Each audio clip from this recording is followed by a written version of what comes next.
Hey, hello. So today I finally managed to get the Ky'veza question mark Del boss down. So I thought I'd cover a little bit about how I set up for it and where my talents were, how I set up Brann, in case that helps anybody else working on it, especially on a Frostfire Mage. If you don't want to hear me speak, I posted and you just want to see the kill. I did post up a kill video earlier, and I'll link that in the description so you can just watch the fight itself without me talking over it. Okay, starting with talents, went with straight single target build. I did make slight modification and got rid of Death's Chill because we're not having much time to cast in this fight at all. And I put the point into giving a little more out of our frozen orb as well, because that did some damage during this fight. And I also tinkered with, I think I tinkered with something else too. Nope, maybe I did not. So everything else is pretty much straight out of Wildhead's single target Frostfire spec. I think that if you were to play Spellslinger, it would be a little easier because you get a lot more out of your orbs and ice lances. Really is not much time to stand and cast here, so you could even go the Spellslinger no glacial spike build probably and be just fine. That's the build. I did also, my gear level is pretty decent, but I don't think you need a 710 item level to do this boss. You can probably do it around 700 or so, because it's not a DPS race. You are mostly mastering the mechanics in the fight. Any of the mechanics that hit you, and there are, let's see, we got the daggers, we got the Nexus Rift, and we have the Dark Massacre, and we have the Teacup. So there's 4 different mechanics that will continue to repeat throughout the entire fight. And really the trick to the fight is mastering all of those, because failing anything in there or getting hit by any one of those mechanics is a one-shot. And full ice block will not cheat you through any of that. You've got to actually not get hit by anything for about 8 minutes, so it's not easy. What I did have is I got the Void Core trinket, even though I got a 720 crafted weapon. I went with that and the Void Glass Spire, so I can get a little more cantrip type damage during the fight while I'm moving around. Same with using the disc belt, and then Parapodia does a little bit of that too. So Giga Zap Cap is actually not too bad in this fight. It was doing I was doing an okay amount of damage, more than my Parapodia did actually, but Parapodia had avoidance too, so I went that way. We look at my damage for the fight. You can see, I got some off a glacial spike, and it wasn't very good DPS overall. And you'll see why during the fight, because you don't really get much of a chance to stand and cast, right? That's why I'm saying Spellslinger might be better. Our cloak did quite a bit of damage. As long as you time to make sure that your common storms and meteors are hitting the boss and not coming down after she's already moved away, you can get good damage off your meteors. Of course, we're getting the normal damage off other stuff. Void Glass Shards did a fair chunk, and then we got a little bit off of the mites, but of course they're increasing our intellect as well, so that helps. And that's about it for the damage. As I said, it's not really a damage fight. So there's the talent spec and the gear setup. So the more cantrip items you have, and possibly even putting on Circe's Circlet again with some of the damage procs, it's not a bad idea. Don't forget to eat at his campfire, because it gives you intellect buff. And using consumables for this fight is probably a pretty good idea too. So you want to go with the Battered Aegis for the 12% increased damage. Just remember that when you die, it changes what it does. So before you go fight her again, go and change out the Curio for something else and go back to Aegis. And then Hattering is what I used. And I do have tracking for when it's throwing up the different abilities it does, which includes... this debuffs to the boss. So it is tracking when those go up, and I did see those going up on her. I don't know that they're all effective, because a lot of her stuff is scripted, so I'm not sure if her attack and cast speed was actually decreased that much, but it does seem like the damage taken increase did apply, because I saw things hitting pretty hard sometimes and at the normal strength other times. So alright, and there's the Brann setup. Let's take a look at the kill itself, and I'll talk through a little bit about that.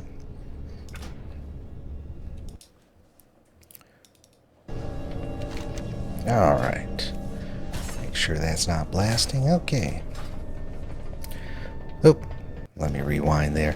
So starting off, of course I already died, so I'm trying it again. So you see me resetting the Aegis there. And I've eaten at the campfire. I've got his buff up. All important stuff you want to do. Oh. So I should I'll talk about it at the end. But that was the daggers first that you have to deal with. Just be aware that the daggers come out from central points in a fan, and the first one is almost always right in front of you, and it doesn't always leave you very much place to stand or safe place to move to. So be prepared to blink. And that's one place your blink will get a lot of use. What I try to do for the daggers was when I see them coming up on the timer, I'll move away. And usually I'll find an open space. Another place you're going to need to use the blink sometimes is position your rift. So it's equidistant, or gives you kind of a space in the middle to stand between it and the other two. It's kind of equidistant. Now you can see something at work here, which I'll also mention after the end of this video, is I did find a weak aura to aid in this fight. And all it does is turn off your UI when she starts the Dark Massacre, and it actually makes it really a lot easier to see her massacre clothes and then be able to point yourself directly at them, because that's how you nullify that.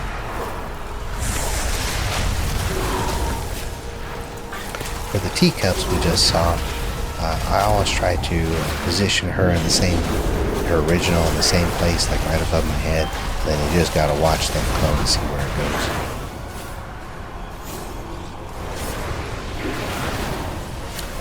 All these different mechanics will take you some practice to get proficient at dealing with.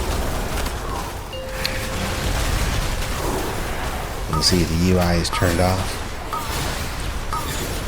and it makes it a lot easier to see those guys. Then once it's done, that weak aura turns your UI back on. So good stuff.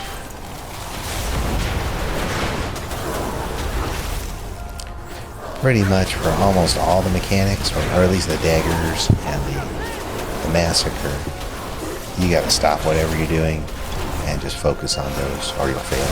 Or at least I would. You can see here I'm not casting, I'm just watching these massacres to make sure I'm going from one to the other. And the daggers there. Well, it looks like I found a place to stand there. Sometimes there is not. There's a little bit of randomness in that. Oh, you can see I positioned her original, which I also have the chat button. Make sure those are turned on. Position that directly in front of me. And I'll track it from there.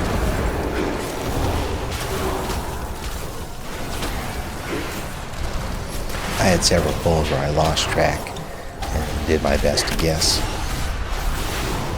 where I thought it was. It didn't really work out that well.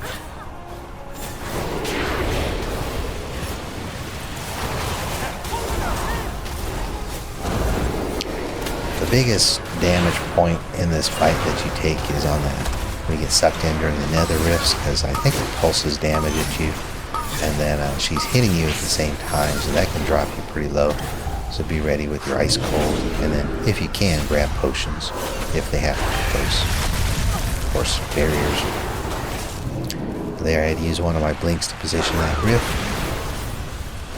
I used my other blink for daggers earlier, so now I'm completely on cooldown.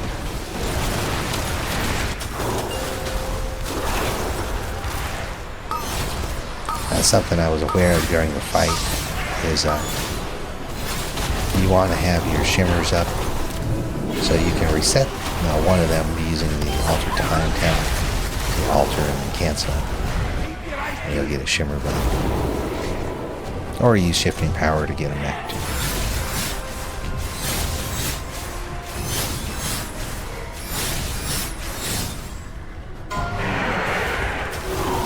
Like I said, there are two places where you're probably going to need those shimmers. And one is for the daggers, and the other one would be sometimes to place your rift. I see I had to use a blink there. Or I wanted to at least get me to a clear spot for the daggers.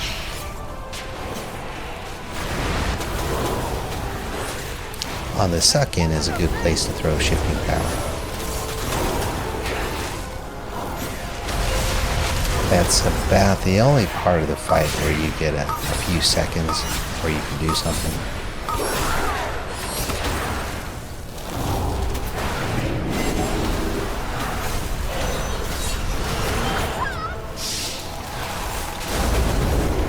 Once again, positioning was kind of bad for those rips, so I had to use a blink there too.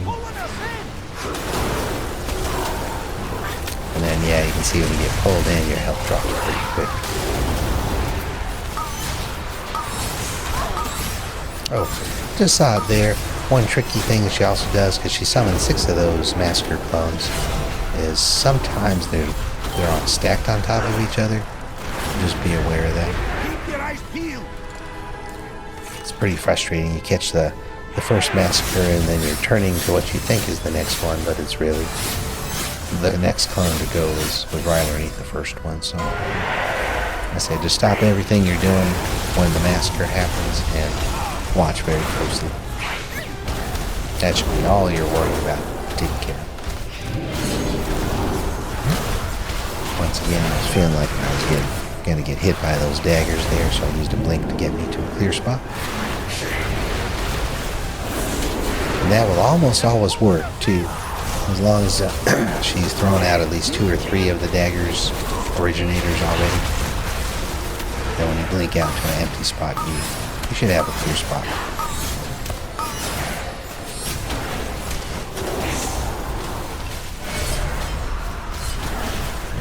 See how we had all those overlaps there on the originators where I would have got caught there if I hadn't used the blink.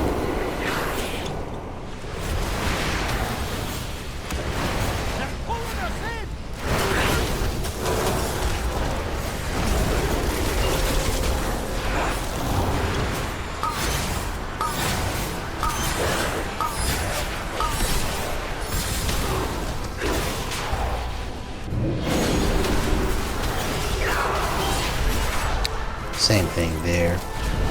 Keep your eyes peeled.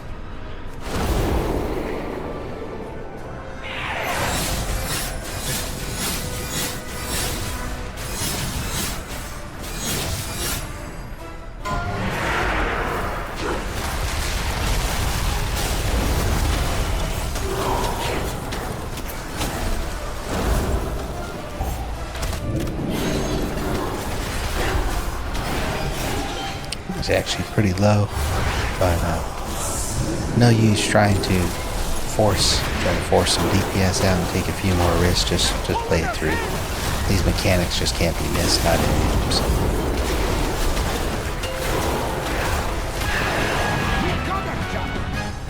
And there we go.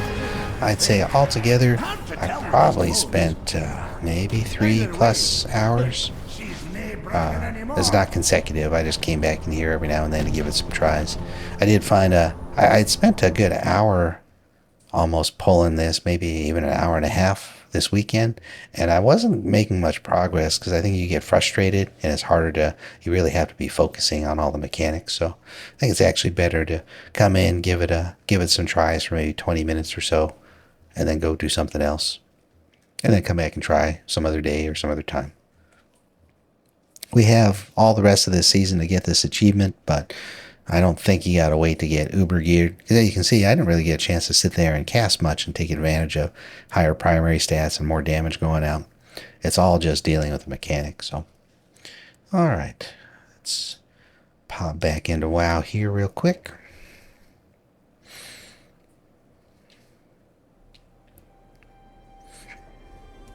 Because there were 2 things that I didn't cover that I should have. And I'm going to do that right now because they're actually pretty important. So one thing that we want to do is your graphic settings. Your spells and some of the different effects going off in there can kind of make things like Dark Massacre hard to see, which you have to be able to see clearly where those clones are, and so that you can turn and face them.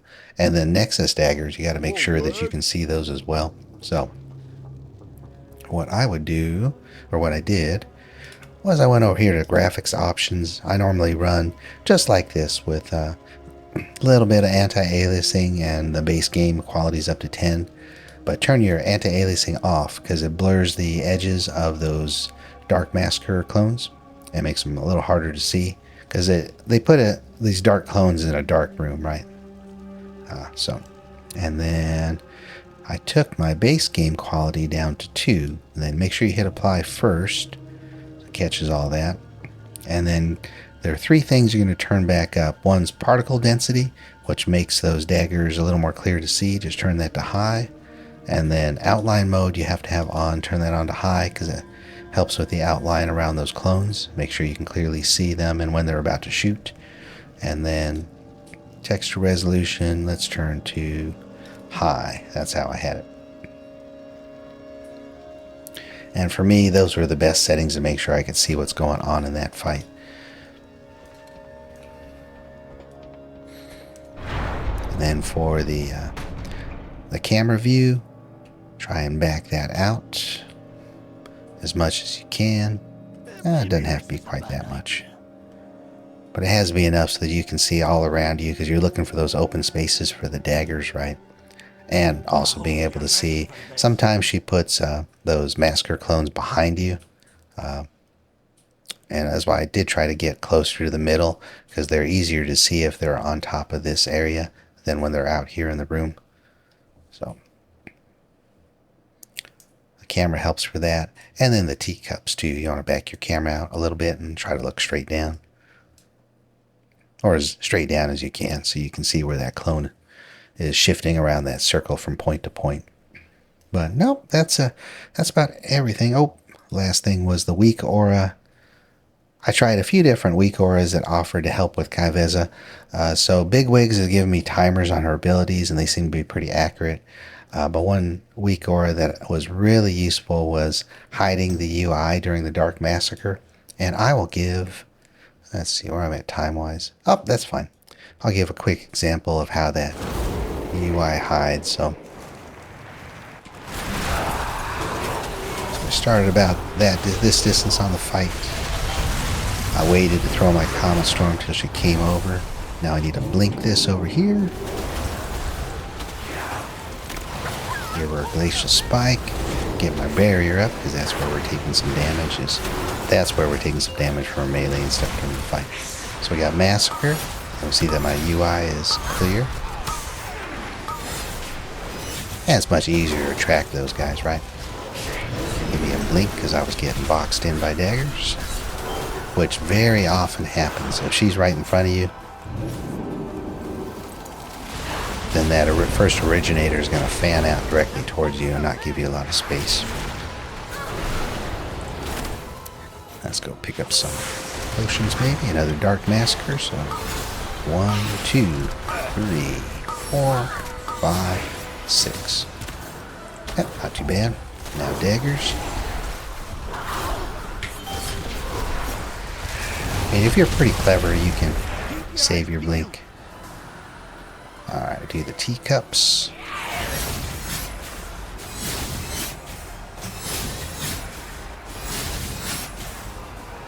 I think it's this one. Oh, good, I guessed right.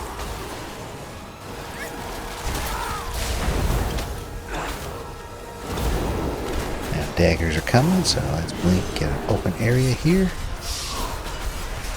Because I had all my shimmers up. And we're going to need another shimmer right here. So I'm going to use Alter Time. Give me 1 shimmer cast back. And then we're going to use Shift and Power here too. Oh, I don't know what Brann's doing there. Alright. Do the Dark Massacre again. Oh, see. I thought this was going to be the next one to fire. That's really the one behind me. But anyway, that's part of the fight. kind of see what I'm doing through the whole thing. So it's just a matter of mastering all those different mechanics and getting used to them, right? And if you're not going to get it in your first try, and probably not your 15th try, but break that up, do a few tries at a time, try to get a little farther, see if there's other things you can think of. But because it's all focus, you want to come into it with as calm and focused as you can, and that'll help you get through this encounter. Like I said, we got several more months, I think, before this season ends, so there's more time to do it. You don't need to gear up ultra or nothing. It's just a matter of making sure you can see everything with your graphic settings and getting used to the mechanics. And they are similar to the question mark, but harder for sure. There's much less tolerance for not facing directly at those massacres. There's a lot more daggers and more damage coming out, and the teacups move an awful lot faster and move more times too. So, well, just good stuff to be aware of. Well, good luck if you're working on this fight. Hope you enjoyed this. Hope this helps anybody that's trying to work on this fight too. Maybe give you some tips or tell you something you didn't know. I will catch you guys on the next one.